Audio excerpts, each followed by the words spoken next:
Bonjour à tous, je m'appelle Khalid Zawi, je suis interne deuxième semestre en anesthésie-réanimation au Kremlin 17 et je vais vous présenter mon stage junior encadré par le docteur Lucie Benberg. Donc, vous êtes médecin au SSPI KB et vous recevez Madame F, 62 ans, qui est prise en charge par le SAMU pour des troubles de la vigilance. Comme principal antécédent, elle a un mélanome traité par nivolumab et ipilimumab. C'est une patiente qui a la prise en charge du SAMU et Glasgow 8. Elle n'a pas de déficit neurologique focal. Sur lecteur de glycémie, elle a une glycémie maximale.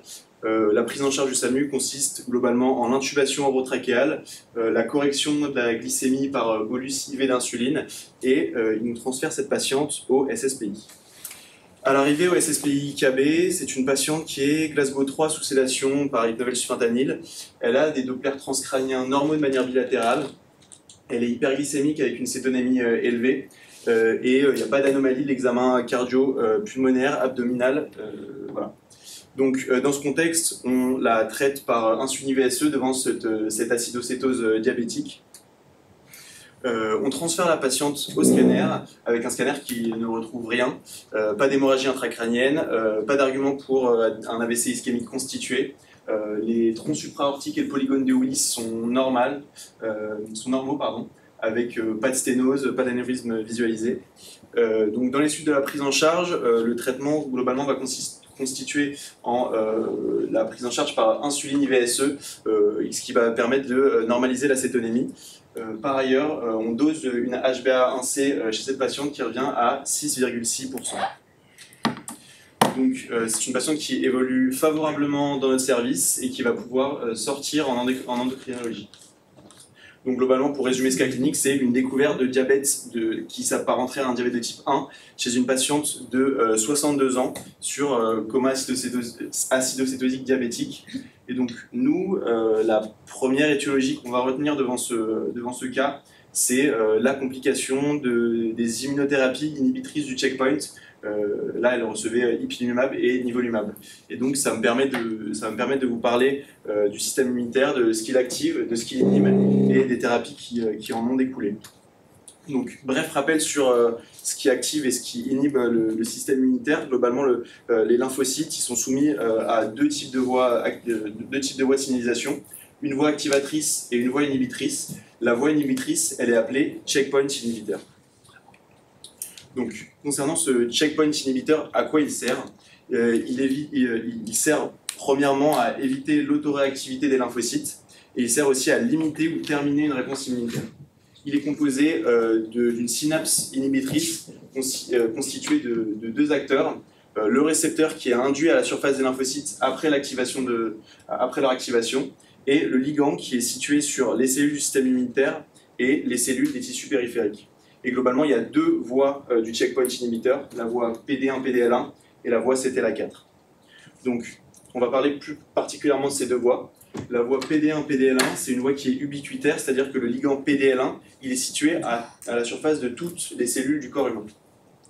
Et globalement, quand le lymphocyte rencontre avec son récepteur PD1 le ligand PDL1, ça va induire une apoptose de celui-ci, notamment des lymphocytes T, B et natural killer. Concernant la voie CTLA4, elle a deux spécificités. C'est une voie qui est ubiquitaire aussi, mais qui est plus particulièrement trouvée dans les ganglions lymphatiques, et c'est une voie qui va mettre en relation la cellule présentatrice d'antigènes et lymphocyte T. Par ailleurs, c'est une voie qui est aussi en compétition avec une autre voie qui est activatrice, c'est la voie CD28. Et donc comment ça se passe? En début de réaction immunitaire, on va avoir plus de CD28 qui va être exprimé à la surface du lymphocyte, et donc ça va induire un signal activateur du lymphocyte. Et en fin de réaction immunitaire, on aura plus de CTLA4 qui sera induit à la surface du lymphocyte, et donc du coup ça va inhiber ce lymphocyte, et ça va inhiber la réaction immunitaire. Et donc, un des mécanismes de résistance des cellules tumorales, ce qui leur permet de se faire passer en dessous des radars du système immunitaire, c'est d'exprimer le ligand PDL1 ou B7, ce qui va induire sur les lymphocytes qui vont reconnaître ces cellules tumorales, ce qui va induire un signal inhibiteur et arrêter la réponse immunitaire. Donc, globalement, ça en découle deux types d'immunothérapie. Les immunothérapies anti-PD1, PDL1, où globalement, c'est des anticorps qui vont se fixer soit sur le ligand PDL1, soit sur le ligand PD1, et qui vont empêcher ce signal inhibiteur chez les lymphocytes. Et il y a aussi les thérapies anti-CTLA4, et idem, ça va être des anticorps qui vont se fixer sur le récepteur CTLA4 et qui vont rendre impossible l'inhibition de ces lymphocytes. Donc globalement, ça c'est une liste non exhaustive des différents immunothérapies inhibitrices du checkpoint présentes dans la pratique courante. Donc principalement l'ipilimumab, c'est un anti-CTLA4, et il y a dans les anti-PD1, PDL1, on trouve le pembrolizumab, le nivolumab, l'atezolizumab et le durvalumab. Donc en cancérologie, ces thérapies inhibitrices du checkpoint, elles fonctionnent, elles vont induire un changement de stratégie dans la prise en charge des malades. Là, j'ai choisi de vous mettre le résultat d'une étude dans le cancer du poumon non à petites cellules qui faisait pembrolizumab contre chimiothérapie classique dans les cancers avec des cellules cancéreuses qui exprimaient plus de 50% de PD1 à leur surface. Et donc globalement, les premiers cancers à avoir bénéficié de ces immunothérapies, c'est le cancer du poumon non à petites cellules et le cancer du mélanome, mais on voit que de plus en plus, il y a de nouveaux cancers qui vont bénéficier de ces immunothérapies, et c'est des traitements qui tendent à se répandre. Donc malheureusement, ces immunothérapies, malgré leur effet bénéfique sur le pronostic de certains cancers, elles ont des effets indésirables. La physiopathologie qui sous-tend ces effets indésirables, c'est la levée d'inhibition du système immunitaire qui va induire une autoréactivité. Donc globalement, ces effets indésirables, ils peuvent toucher tous les organes du corps humain. Moi, j'ai choisi de faire un focus sur les complications qui peuvent être graves et mener en réanimation. Et bien sûr, avant de penser à la toxicité des immunothérapies, il faudra d'abord, avant tout, avoir éliminé une étiologie infectieuse chez des patients qui sont très souvent immunodéprimés, les toxicités des chimiothérapies chez des patients qui vont qui vont recevoir des chimiothérapies, et la progression de la maladie sous-jacente, c'est-à-dire le cancer. Donc en préambule, on va parler des grades de toxicité. Globalement, il y a 5 grades de toxicité. Les grades 1 et 2, c'est des grades qui ne vont pas nécessiter une hospitalisation. Le grade 1 ne nécessite même pas de traitement. Le grade 2, on pourra faire un traitement en ambulatoire.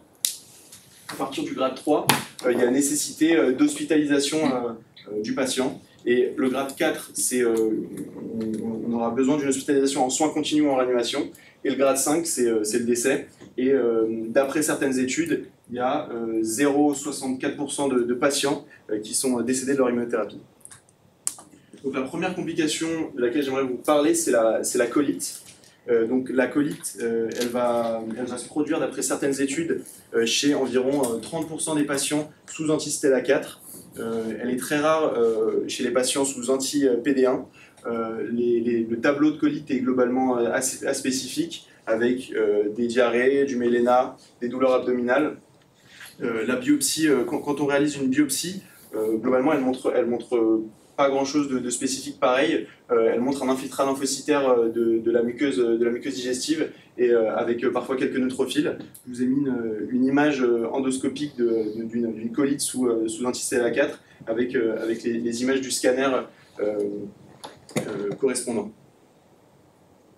Donc cette colite, elle peut apparaître dans les premières semaines jusqu'à plusieurs mois après l'initiation de l'immunothérapie. Il y a 1,5% des 30% de colites qui vont être de grade 3 ou 4, avec globalement comme complication de l'occlusion et de la perforation digestive. Et parmi les 0,64% de patients qui sont décédés de leur immunothérapie, il y en avait 70% qui étaient décédés d'une colite immuno-induite. La seconde toxicité dont j'aimerais vous parler, c'est la pneumopathie. Donc, à l'inverse de la colite, la pneumopathie immunomédiée, elle est principalement due aux anti-PD1. Très rarement, il n'y a que quelques cas qui ont été rapportés de toxicité aux anti-CTLA4. Pareil, la pneumopathie, elle peut subvenir Elle peut survenir dans les premiers jours après l'initiation de l'immunothérapie et elle peut être retardée jusqu'à 19 mois d'après certaines études. Donc c'est un tableau pareil de pneumopathie classique, globalement aspécifique, avec une douleur thoracique, de la toux, de la fièvre, une dyspnée. La complication dans 2% des cas, cette pneumopathie elle nécessite une hospitalisation en salle, voire une hospitalisation en soins continus. La complication principale de cette pneumopathie, c'est le SDRA. Et on voit les images de pneumopathie, globalement, ça va être des condensations, du verre dépoli, des réticulations qui vont prédominer aux bases et en périphérie.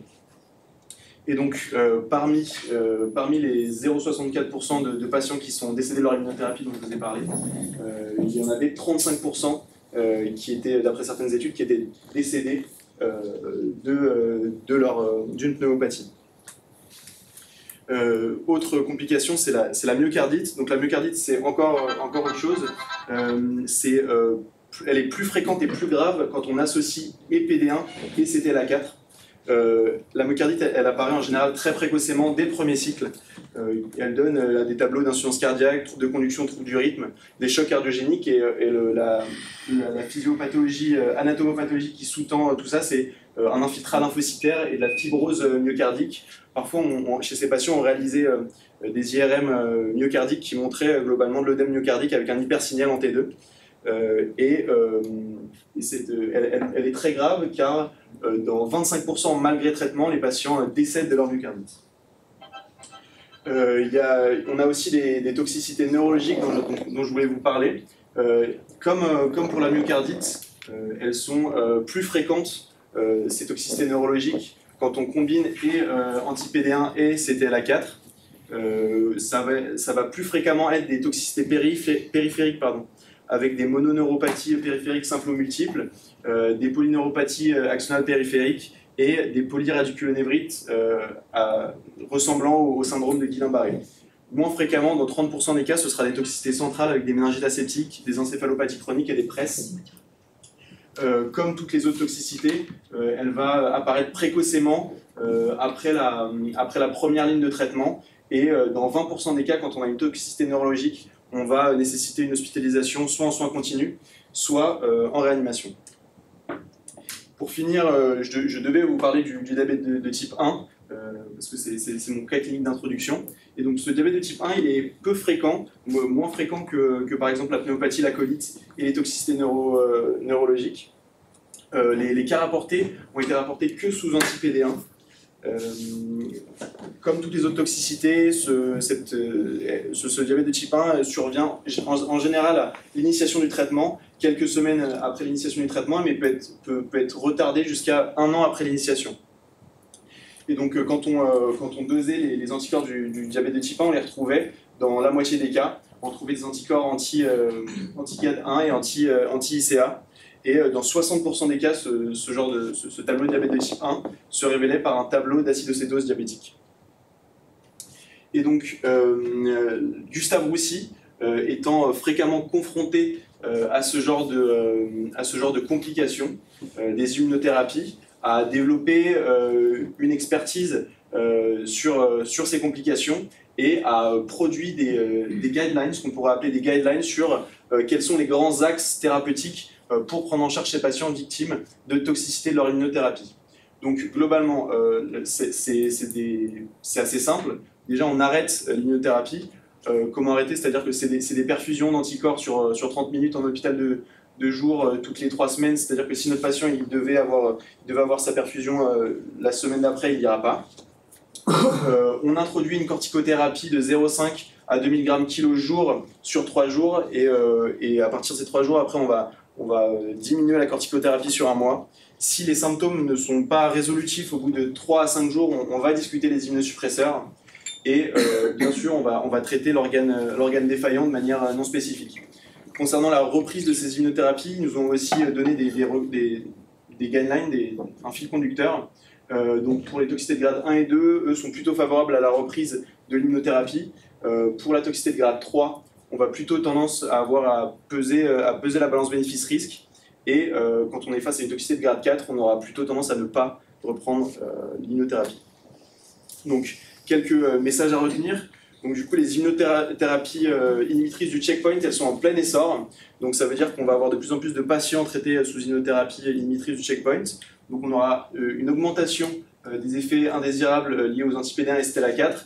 Et donc c'est important quand on est face à des patients dont on sait qu'ils sont traités par ce type de thérapie, de garder en tête les grandes complications qu'ils peuvent faire, les grandes complications graves, et d'avoir en tête aussi les grandes lignes de la prise en charge de ces complications. Concernant l'anesthésie, il n'y a pas vraiment on ne sait pas si... Il n'y a pas de ligne directrice sur est-ce qu'il faut arrêter les immunothérapies, est-ce qu'il faut les continuer quand on a un patient qui va recevoir une anesthésie générale. Mais en tout cas, ce dont on peut être sûr, c'est que quand on a un patient qui est sous immunothérapie, en consultation d'anesthésiste, il faudra être beaucoup plus attentif à dépister toutes ces complications pour bien prendre en charge ce patient pendant le bloc. Voilà, j'en ai terminé. Merci de m'avoir écouté.